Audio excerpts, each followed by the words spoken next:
மறைகுடலாய் வருவோம், திருப்பலியில் இணைவோம்.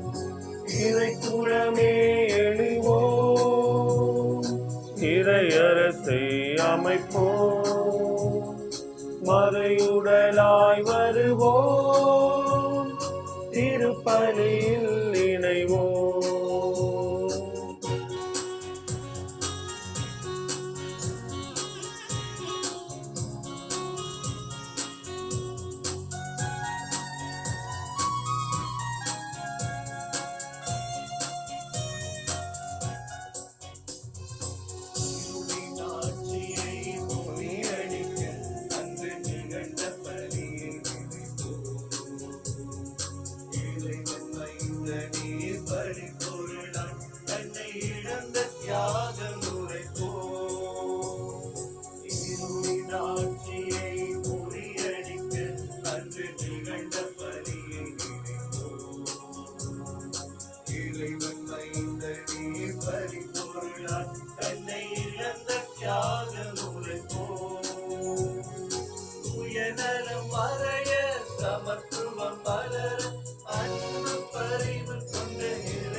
இறைக்குலமே எழுவோம், இறையரசை அமைப்போம். மறையுடலாய் வருவோம், திருப்பலியில் இணைவோம். இறைக்குலமே எழுவோம், இறையரசை அமைப்போம். மறையுடலாய் வருவோம், திருப்பலியில் இணைவோம்.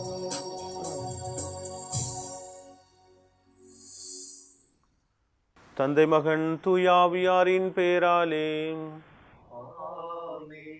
நம் ஆண்டவராகிய இயேசு கிறிஸ்துவின் அருளும் கடவுளின் அன்பும் தூயாவியாரின் நட்புறவும் உங்கள் அனைவரோடும் இருப்பதாக.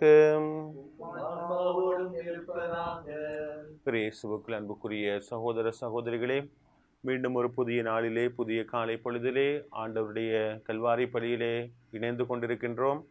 மாதத்தினுடைய கடைசி வெள்ளிக்கிழமை ஆண்டவருடைய திரு இதயத்துக்கு ஒப்பு கொடுத்து அவருடைய ஆசீர்வாதத்தை பெறுகின்ற நாளாக இந்த நாள் இருக்கின்றது.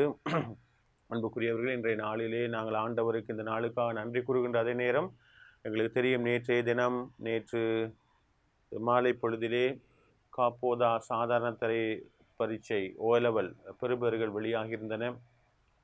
நல்ல பெறுபேறுகளை பெற்ற இவ்வளவு மாணவர்கள் தங்களுடைய மகிழ்ச்சியை, நன்றியை ஆசிரியர்களுக்கு, பெற்றோர்களுக்கு தெரிவித்துக் கொண்டிருக்கின்றார்கள். சமூக ஊடகங்களின் ஊடாகவும் அலைபேசிகளின் ஊடாக தங்களுடைய வாழ்த்துக்களை அவர்கள் பெற்றுக் கொண்டிருக்கின்றார்கள், தெரிவித்துக் கொண்டிருக்கின்றார்கள். அதே நேரம் நல்ல பெறுபேறுகளை பெறாத எத்தனையோ மாணவர்கள் இருக்கலாம். இந்த நிலையை அவர்கள் ஏற்றுக்கொள்ளக்கூடிய பக்குவத்தை ஆண்டவர் அவர்களுக்கு கொடுக்க வேண்டும் என்று சொல்லியும் இவ்வளவு காலமும் ஆண்டவர் அவர்களோடு பயணித்திருக்கின்றார். தன்னுடைய வாழ்வுடைய அடுத்த கட்டங்களுக்கு நுழைய இருக்கக்கூடிய இந்த ஒவ்வொரு மாணவர்களையும் ஆண்டவர் நிறைவாக ஆசிர்வதிக்க வேண்டும் என்று நாங்கள் கல்வாரி பள்ளியிலே மன்றாடிக் கொள்வோம். மேலும் இன்றைய நாளில் தங்களுடைய பிறந்த நாட்களை, தங்களுடைய வாழ்வினுடைய முக்கியமான தருணங்களை நினைவு கூறுகின்ற அனைவரையும், அனைத்து இறைமக்களையும் ஆண்டவர் நிறைவாக ஆசிர்வதிக்க வேண்டும் என்று சொல்லியும் தொடர்ந்து ஆண்டவருடைய அன்பையும் அவருடைய அரவணைப்பையும் அனுபவிக்கின்ற நாட்களாக வரக்கூடிய நாட்கள் இருக்க வேண்டும் என்று சொல்லியும் இந்த பள்ளியிலே நாங்கள் மன்றாடிக் கொள்வோம். அந்த கல்வாரி பள்ளியிலே நாங்கள் தகுதியான முறையில் பங்கு பெற எங்களுடைய தகுதியற்ற நிலையை நாங்கள் நினைத்து பார்த்து இறக்கமுள்ள ஆண்டவரிடம் அதற்காக மன்னிப்பு வேண்டி நிற்போம். எல்லாம் வல்ல இறைவனிடமும் சகோதர சகோதரிகளே உங்களிடமும் நான் பாவியனை ஏற்றுக்கொள்கின்றேன். ஏனெனில் சிந்தனையாலும் சொல்லாலும் செயலாலும் கடமையில் தவறியதாலும் பாவங்கள் பல செய்தேன். என் பாவமே, என் பாவமே, என் பெரும் பாவமே. ஆகையால் எப்பொழுதும் கன்னியான பரிசுத்தரையும் வானதூதர் புனித அனைவரையும் சகோதர சகோதரிகளே உங்களையும் நம் இறைவனாகிய ஆண்டவரிடம் காக வேண்டிக் கொள்ள மன்றாடுகின்றேன். எல்லாம் வல்ல இறைவன் நம் மீது இரக்கம் வைத்து நம் பாவங்களை மன்னித்து நம்மை நிலை வாழ்வுக்கு அழைத்துச் செல்வாராக. ஆண்டவரே இரக்கமாயிரும். கிறிஸ்துவே இரக்கமாயிரும். ஆண்டவரே இரக்கமாயிரும். மன்றாடுவோமாக.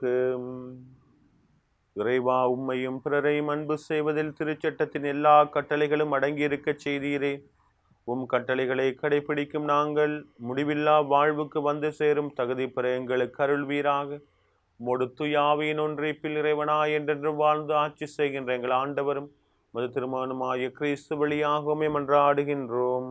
இந்த கோவிலை நான் மாட்சியால் நிரப்புவேன். இறைவாக்கினர் ஆகாய் நூலிலிருந்து முதல் வாசகம். தாரியு அரசனது 2ஆம் ஆட்சியாண்டின் 7ஆம் மாதத்தின் 21ஆம் நாளன்று ஆண்டவரின் வாக்கு இறைவாக்கினர் ஆகாய் வழியாக அருளப்பட்டது. யூதாவின் ஆளுநரும் செயல்தியேலின் மகனுமாகிய செருபாபேலிடம் தலைமை குருவும் யோசதாக்கின் மகனுமாகிய யோசுவாவிடமும் மக்களுள் எஞ்சியிருப்போர் அனைவரிடமும் இப்பொழுது நீ போய் இவ்வாறு சொல்: இந்த கோவிலின் முன்னைய மாட்சியை கண்டவர் எவராகிலும் உங்களிடையே இன்னும் இருக்கின்றனரா? இப்போது இது உங்களுக்கு இக்கோலத்தில் தோன்றுகின்றது. இது உங்கள் பார்வையில் ஒன்றும் இல்லாதது போல் தோன்றுகின்றது அல்லவா? ஆயினும் செருபாபேலே, மன உறுதியோடு இரு என்கிறார் ஆண்டவர். தலைமை குருவும் யோசதாக்கின் மகனுமாகிய யோசுவாவே, மன உறுதியோடு இரு. நாட்டிலுள்ள அனைத்து மக்களே, ஊக்கம் கொள்ளுங்கள், பணியை தொடருங்கள், ஏனெனில் நான் உங்களோடு இருக்கின்றேன் என்கின்றார் படைகளின் ஆண்டவர். நீங்கள் எகிப்தினின்று புறப்பட்டு வந்தபோது உங்களுக்கு நான் அளித்த வாக்குறுதியின்படி உங்கள் நடுவில் எனது ஆவி நிலை கொண்டிருக்கின்றது, அஞ்சாதீர்கள்.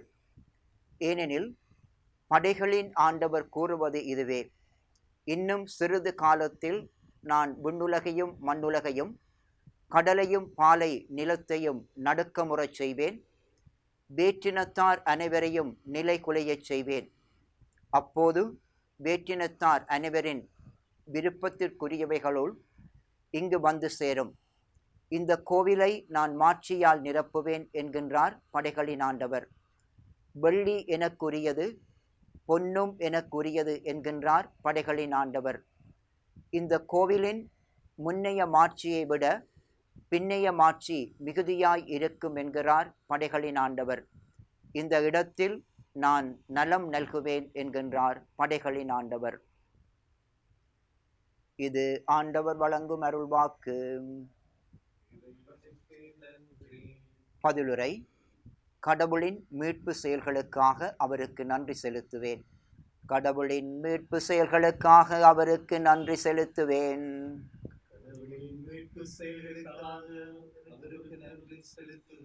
கடவுளே, என் நேர்மையை நிலைநாட்டும். இறை பற்றில்லா இனத்தோடு என் வழக்குக்காக வாதிடும். வஞ்சகமும் கொடுமையும் நிறைந்த மனிதர் கையினின்று என்னை விடுவித்தருளும். கடவுளின் மீட்பு செயல்களுக்காக அவருக்கு நன்றி செலுத்துவேன். கடவுளே, நீரே என் ஆற்றல். ஏன் என்னை ஒதுக்கி தள்ளிவிட்டீர்? எதிரியால் ஒடுக்கப்பட்டு நான் ஏன் துயருடன் நடமாட வேண்டும்? கடவுளின் மீட்பு செயல்களுக்காக அவருக்கு நன்றி செலுத்துவேன். உம்மொழியையும் உண்மையையும் அனுப்பியருளும். அவை என்னை வழிநடத்தி உமது திருமலைக்கும் உமது உறைவிடத்திற்கும் கொண்டு போய் சேர்க்கும். கடவுளின் மீட்பு செயல்களுக்காக அவருக்கு நன்றி செலுத்துவேன். அப்பொழுது நான் கடவுளின் பீடம் செல்வேன். என் மன மகிழ்ச்சியாகிய இறைவனிடம் செல்வேன். கடவுளே, என் கடவுளே, யாழ் இசைத்து ஆர்ப்பரித்து உம்மை புகழ்ந்திடுவேன். கடவுளின் மீட்பு செயல்களுக்காக அவருக்கு நன்றி செலுத்துவேன்.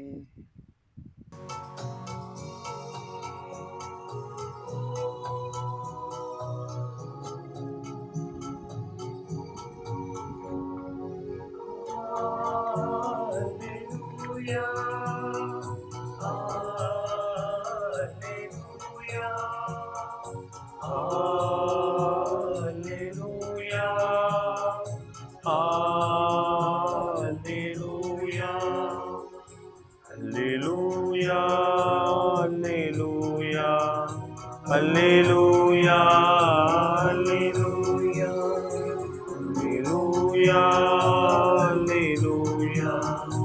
அல்லேலூயா.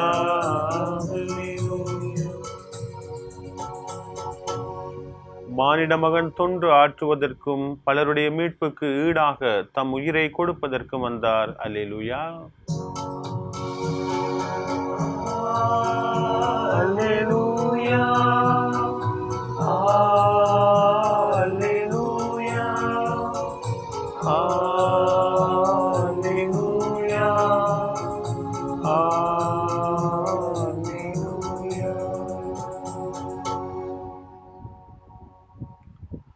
ஆண்டவர் உங்களோடும் இருப்பாராக.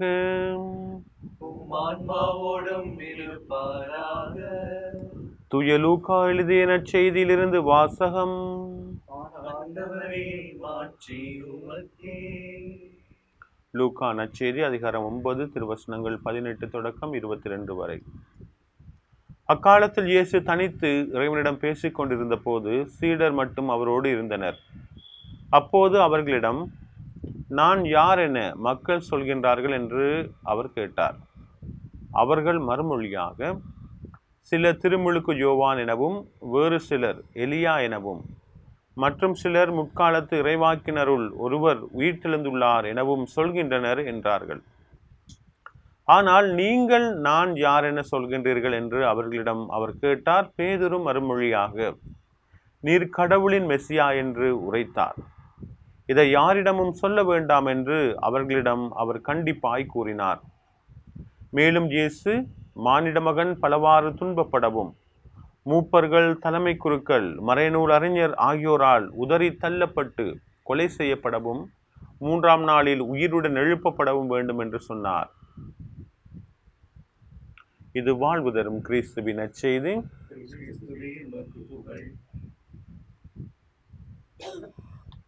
இயேசுவுக்குள் அன்புக்குரிய சகோதர சகோதரிகளே,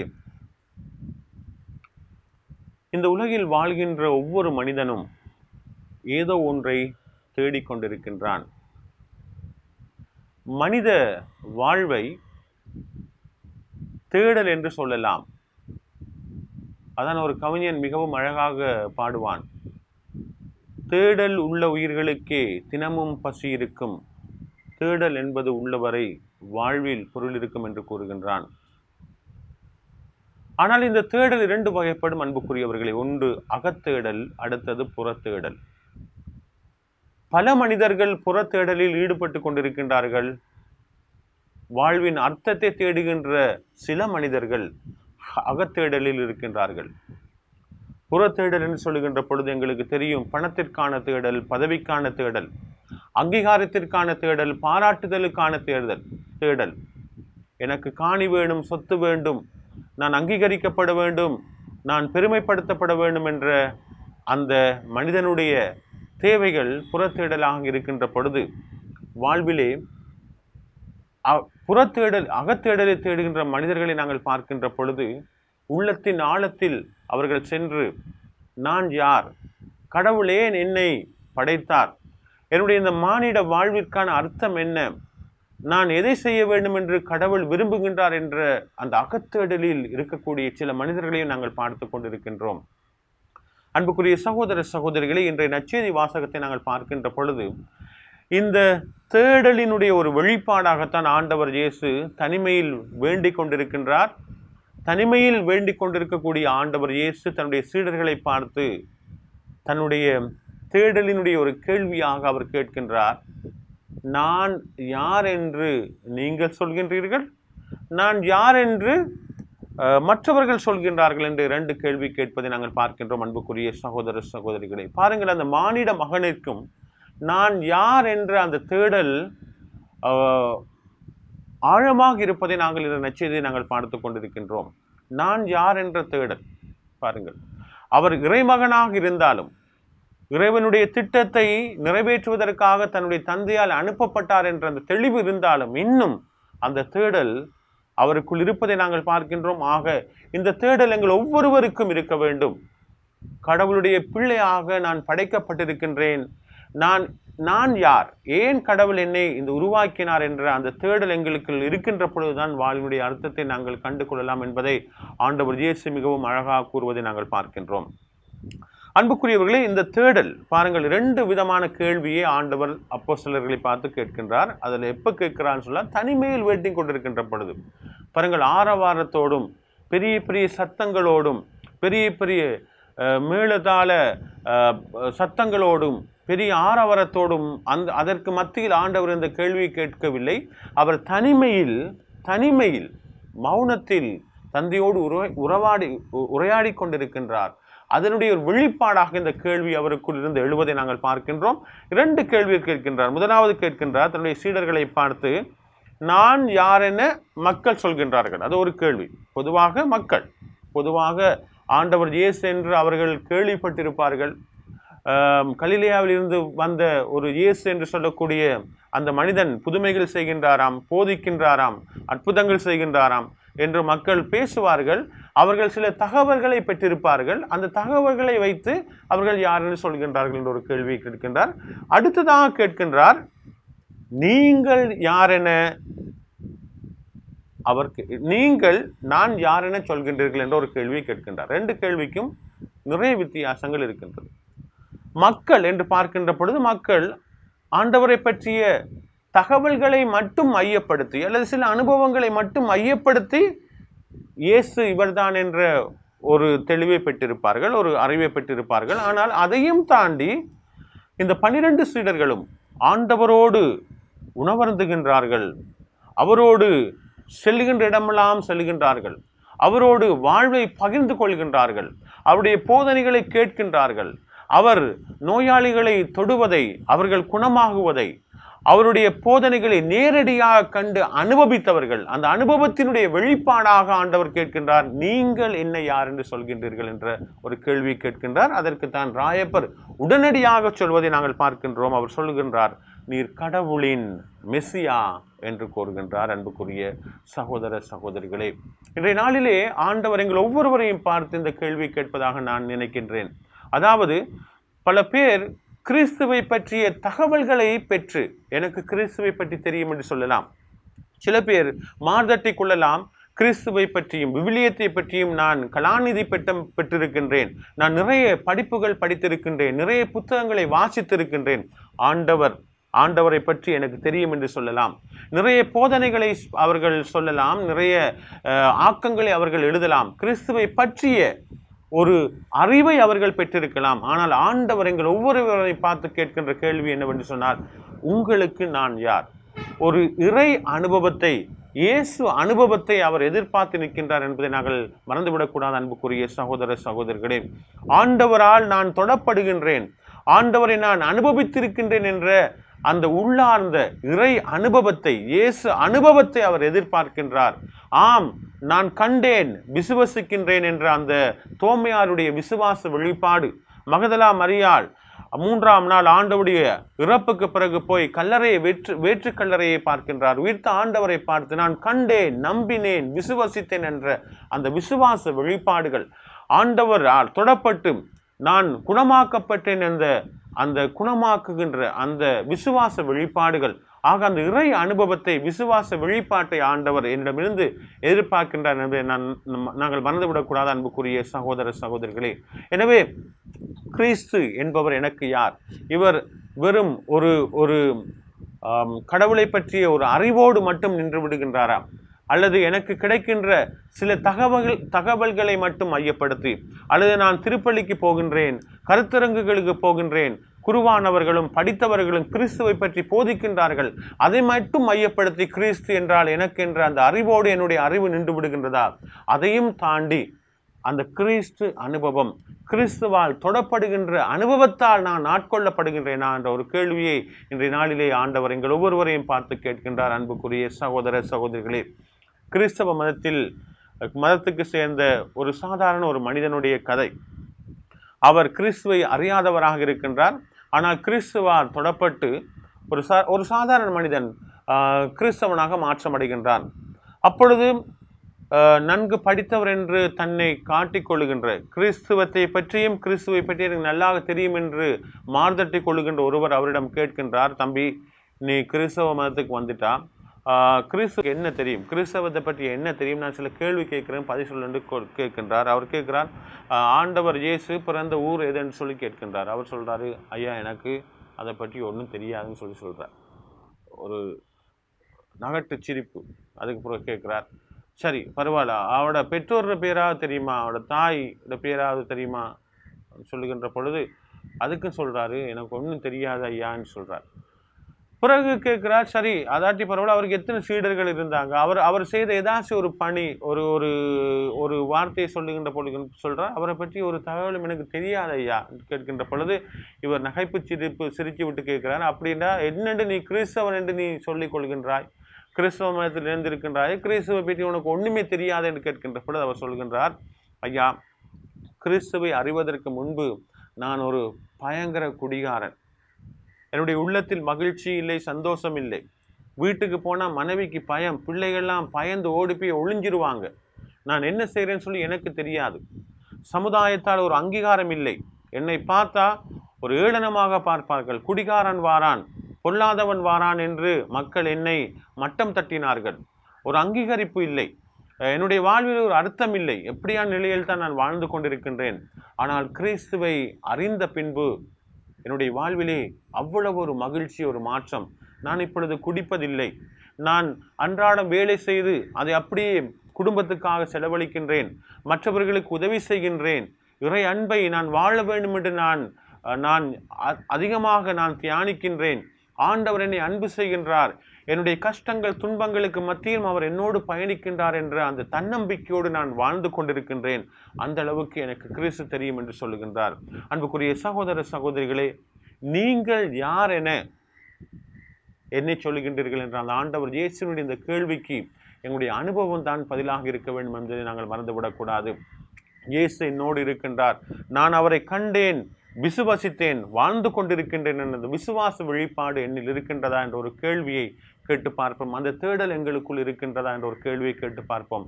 எனவே கிறிஸ்து என்பவர் எனக்கு யார், அவர் என்னுடைய அறிவுக்குள் மட்டும் அடங்கி விடுகின்ற ஒரு மனிதனாக இருக்கின்றாரா, அதையும் தாண்டி என்னுடைய அனுபவமாக இருக்கின்றாரா என்ற ஒரு கேள்வியை கேட்டு பார்க்க வேண்டும். கிறிஸ்து ஒரு அனுபவமாக மாற்றமடைய வேண்டும் என்று சொல்லி நாங்கள் தொடர்ந்து ஆண்டவரை பார்த்து இந்த கல்வாரி பலியை மன்றாடிக் கொள்வோம்.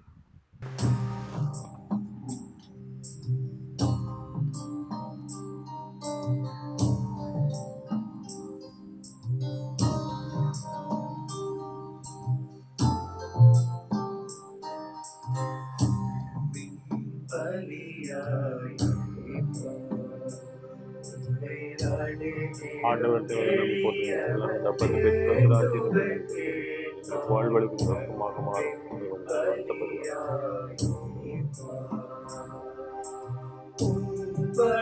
மனதில்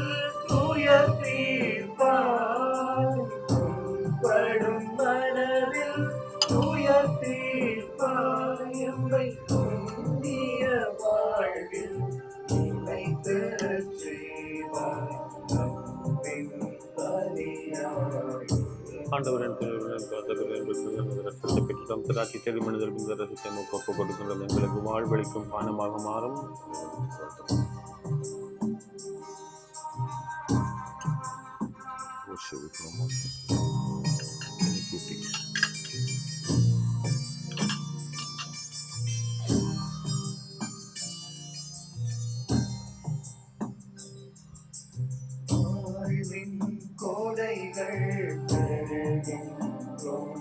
அருள் மல்லலும் கருணையில் வாழ்கின்றோம், வாழ்வின் கொடைகள் பெறுகின்றோம்.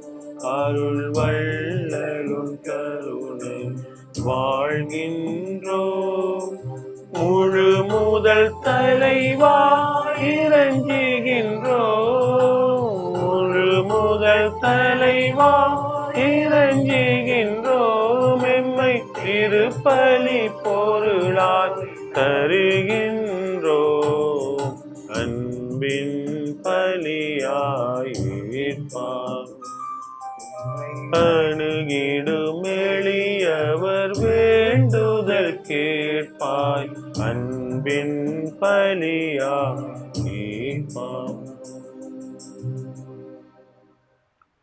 சகோதர சகோதரிகளே, என்னுடையதும் உங்களுடையமான இப்பலி எல்லாம் உள்ள தந்தையாக இறைவனுக்கு ஏற்றதாகும்படி மன்றாடுங்கள்.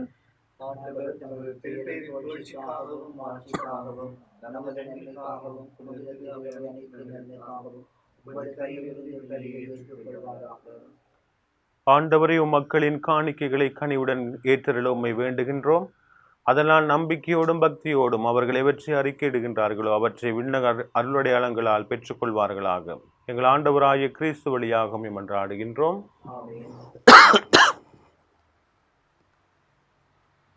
ஆண்டவர் உங்களோடும் இருப்பாராக. இதயங்களை மேலே எழுப்புங்கள். நம் இறைவனாகிய ஆண்டவருக்கு நன்றி கூறுவோம்.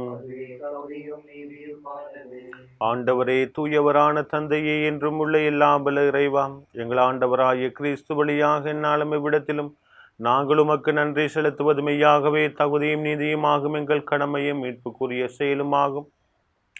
ஏனெனில் கிறிஸ்து பிறந்து முன்னைய பாவ நிலையிலிருந்து மனிதரை புதுப்பித்தார், பாடுபட்டு எங்கள் பாவங்களை அழித்தார், இறந்தோடம் இருந்து உயிர் தெழுந்து நிலை வாழ்வுக்கு வழிவகுத்தார்.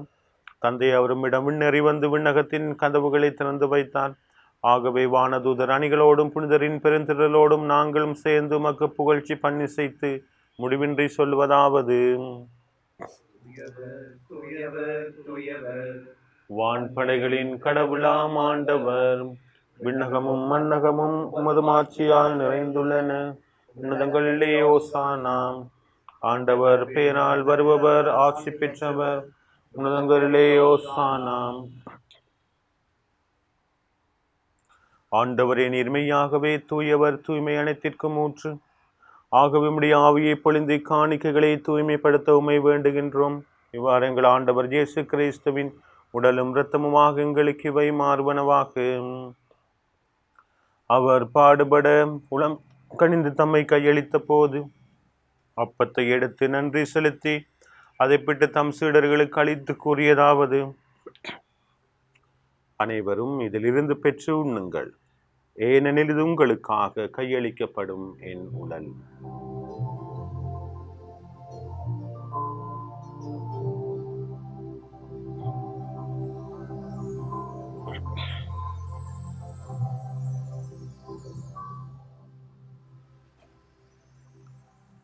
அவ்வண்ணமே இரவு விருந்து அருந்திய பின் கிண்ணத்தையும் எடுத்து மீண்டும் உமக்கு நன்றி கூறி தம் சீடர்களுக்கு அளித்தவர் கூறியதாவது: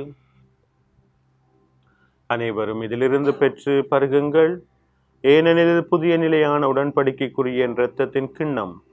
இது பாவ மன்னிப்புக்கென்று உங்களுக்காகவும் பலருக்காகவும் சிந்தப்படும். இதை நினைவாக செய்யுங்கள்.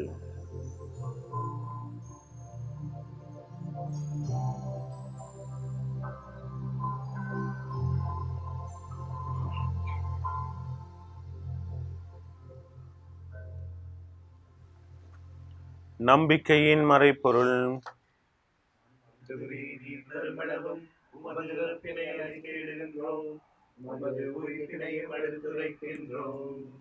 ஆகவே ஆண்டவரே, நாங்கள் கிறிஸ்துவின் இறப்பினை உயிர்ப்பினை நினைவு கூர்ந்து வாழ்வு தரும் அப்பத்தையும் மீன்பளிக்கு கிண்ணத்தையும் ஒப்புக் கொடுக்கின்றோம். உம் திரும்ப நின்று உமக்கு ஊழியம் புரிய தகுந்த விளையங்களை ஏற்றுக்கொண்டு எனவே உமக்கு நன்றி செலுத்துகின்றோம். மேலும் கிறிஸ்துவின் உடலிலும் இரத்தத்திலும் பங்கு கொள்ளும் எங்களை தூய ஆவியார் ஒன்று சேர்க்க வேண்டும் என உம்மை தாழ்மையுடன் மன்றாடுகின்றோம். ஆண்டவரை, உலகெங்கும் பரவி இருக்கும் அது திரு அவையை நினைவு கூந்தரலும் எங்களுடைய திரு தந்தை பிரான்சிஸ், எங்களுடைய ஆயர் ஜஸ்டின், பெர்னார்ட், ஞான பிரகாசம், எல்லா திருநிலையராகிய அனைவரோடும் அது திரு அவை அன்பில் நிறைவு பெறச் செய்தரலும். மேலும் உயிர்த்தெழும் எதிர்நோக்குடன் துயில் கொள்ளும் எங்கள் சகோதர சகோதரிகளையும் இறந்தோர் அனைவரையும் இரக்கத்துடன் நினைவு கூர்ந்து முது திருமுகொழியின் ஒளியேற்றலும் எங்கள் அனைவர் மீதும் இரக்கமாயிரும். கடவுளின் கன்னித்தாயான புனித மரியாவுடைய கணவரான புனித ஜோசேப், புனித திருத்தூதர்கள், புனித ஜோசேப் பாஸ், புனித அந்தனி மரியை கிளாரட் மற்றும் இவ்விலையிலும் முக்கூந்தவராயிருந்தோர் ஆகிய புனிதர் அனைவருடனும் நாங்கள் நிலை வாழ்வில் பங்கு கொள்ளும் தகுதி பெற்று உம் திருமகன் இயேசு கிறிஸ்து வழியாக உம்மை புகழ்ந்தேத்தும் வரமருள உம்மை மன்றாடுகின்றோம்.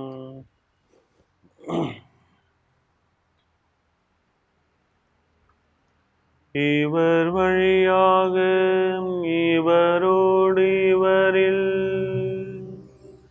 எல்லாம் வல்ல இறைவனாகிய தந்தையே, தூயாவியாரின் ஆவியின் ஒன்றிப்பில் எல்லா புகழும் மாட்சியும் என்றென்றும் உமக்கே உரியதே.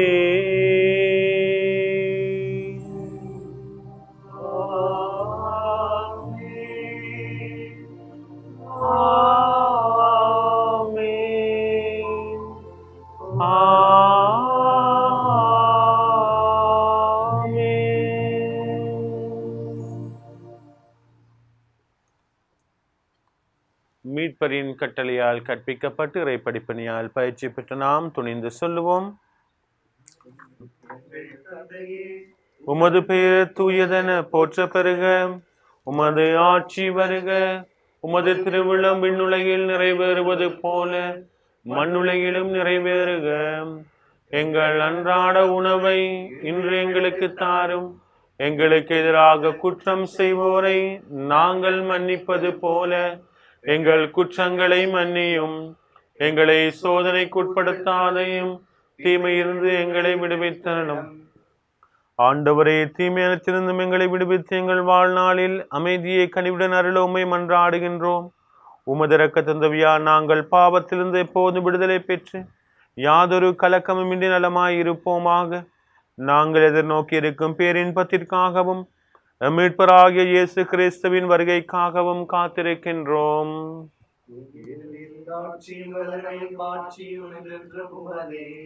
ஆண்டவரே இயேசு கிறிஸ்துவே, அமைதியை உங்களுக்கு விட்டு செல்கின்றேன், என் அமைதியை உங்களுக்கு அளிக்கின்றேன் திருத்தூதர்களுக்கு மொழிந்தீரே. எங்கள் பாவங்களை பாராமல் உமது திரு அவையை நம்பிக்கையை கண்ணோக்கி உமது திருவுளத்திற்கு ஏற்பதற்கு அமைதியை முற்றுமையும் அளித்திருள்வீராக. என்றென்றும் வாழ்ந்து ஆட்சி செய்கின்றவர் நீரே. ஆண்டவருடைய அமைதி உங்களோடு என்றும் இருப்பதாக. ஒருவருக்கொருவர் அமைதியை பகிர்ந்து கொள்வோம். உலகின் பாவங்களை போக்கும் இறைவனின் செம்மறியே, எங்கள் மேலிரக்கமாயிரும்.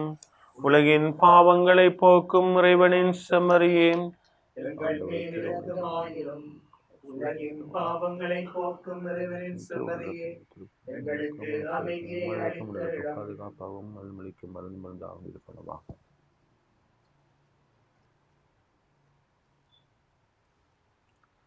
இதோ இறைவனின் செம்மறி, இதோ உலகின் பாவங்களை போக்குபவர். செம்மறியின் விருந்துக்கு அழைக்க பெற்றோர் பேறு பெற்றோர்.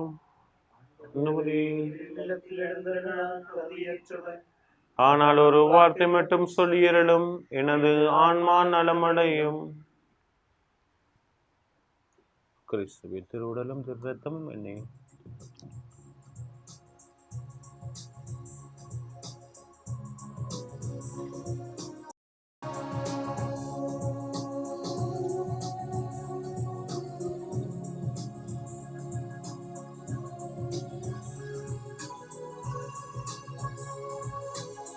கிறிஸ்துவின் திருவுடல்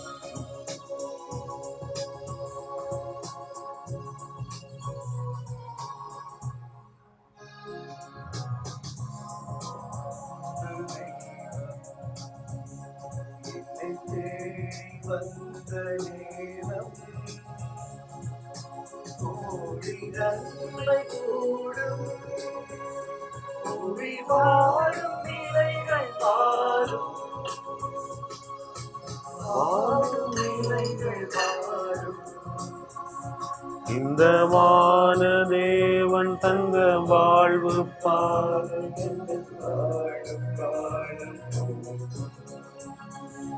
இந்த வான தேவன் தந்த வாழ்வு பாரு. காலம் காலம் போதும் தேடும் அன்பு தெய்வம்.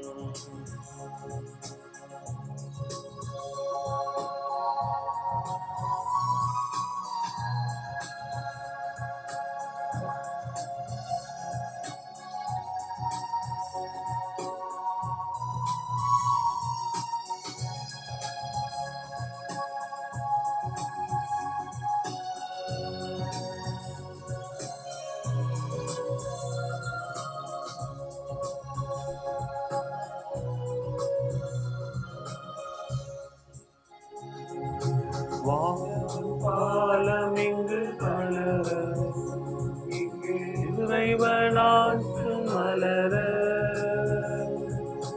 உறவு பாலம் இங்கு மலர இங்கு இறைவன் அரசு மலர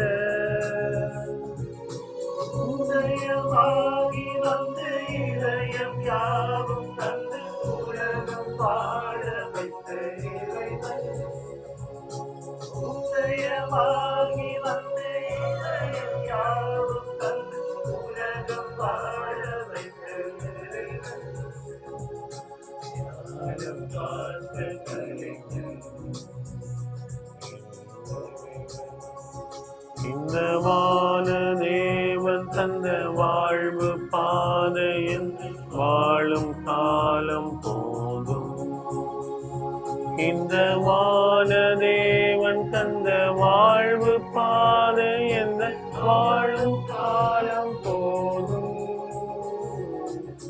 தேடும் அன்பு தெய்வம்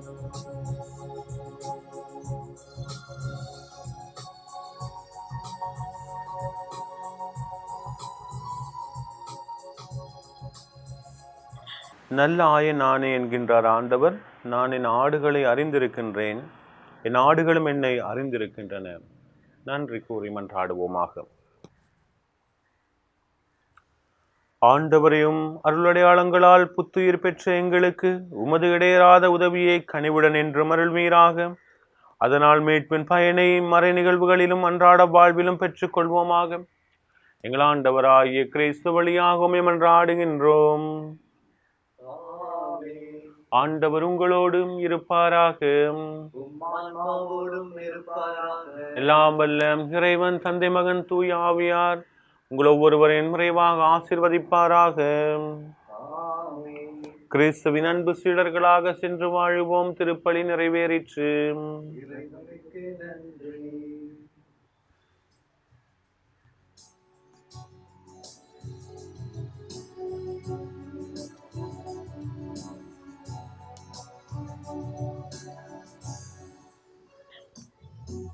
மாமலை புகழும் மரி என்னும் மலரின் மாந்தரின் மாமணியே.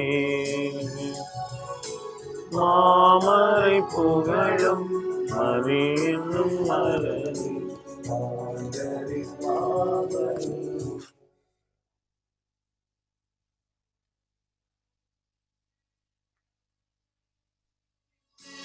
அவனியை காத்த ஆரணங்கே உருவில்லா இறைவன் கருவினில் மலரும் கைவேகம் தந்த